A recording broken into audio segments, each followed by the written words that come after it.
we support you. People who abandon religion, it's much more complicated. There are a lot more reasons. This was a survey that I did with about, I think, 50 or 60 formerly religious people. And I asked them what caused your abandoning religion? And people were allowed to answer more than one thing. These are some of the answers that I got. Again, you can watch it. I'll have it up on YouTube. You can watch the film and the thing. You can watch and pick up the answers in greater detail. But you see, there really are a lot of reasons for this. The other ones are almost all trauma. But here, there really are many reasons. How old were you when you became non-observant? I asked them, how long, one of the questions was, how long were you not observant before you came out and told people? And the average time was 3 to 5 years. So, there's a lot going on, and that's why talking to your children is so helpful.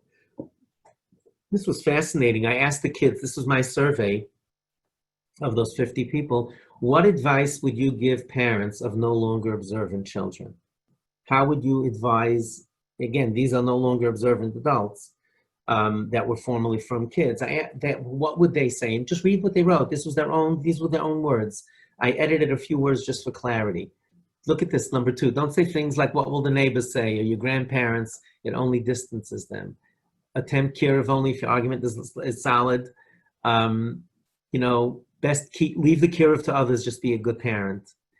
People make their own choices, accept him or her, never. Don't shut them out. This is what you're hearing from the customers, folks. Now, no one said this is easy.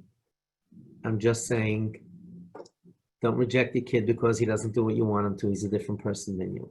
Still love him. Don't be embarrassed and don't nag. Here, these are 3 pages. Really, mostly the same expressed philosophy. Again, easier said than done, but at least these are the best practices that we know anecdotally and we know work far more than having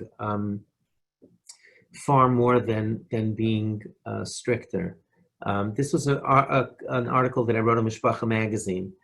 Should we keep our at-risk kid at home? It was a question, and it was actual real letter sent to me by parents. I responded, obviously, you can imagine what I wrote, that they should keep them at home. And I ended off with just an incredible Dvar Torah.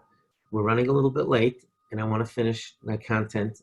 It's a Dvar Torah about Yitzchak and Esav, and it's just a beautiful, beautiful thought. Please, anybody reminds me, I'll be delighted to share it with you. I think it's an important Dvar Torah that you should hear about. But I just want to finish the presentation and then close it out and then start taking your questions. Bela is back in the control room. Thank you very much. So I just want to finish the presentation.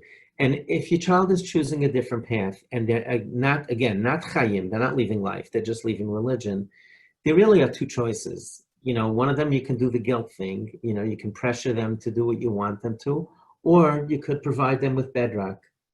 And, that hopefully will allow them to come back to religion on their own, or to have at least a relationship with you and with the rest of the family. And, obviously, where I feel these are really the 2 main choices. Either you guilt them, you distance them, you let them know that you're disappointed and all of that, or you just offer them support.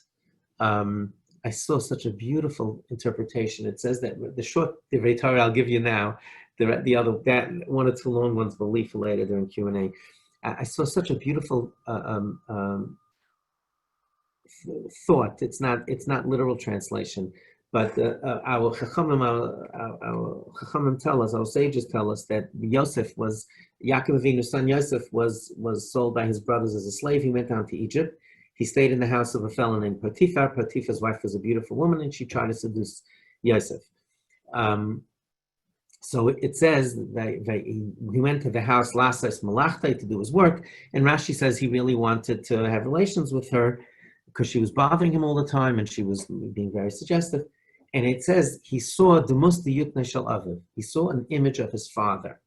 and that stopped him from sinning. So the classic translation is that Yosef saw Yaakov's image. I saw such a beautiful shot. Yosef saw, the most diukno means his, it's like a pronoun, it doesn't say which person. So another interpretation I saw was that Yosef saw Yaakov's image of Yosef. That when he saw the Musti Yokno Shalaviv, it didn't only mean that he saw his father's image, which mean, the collective teachings, everything they'd learned from his father, but Yosef knew his father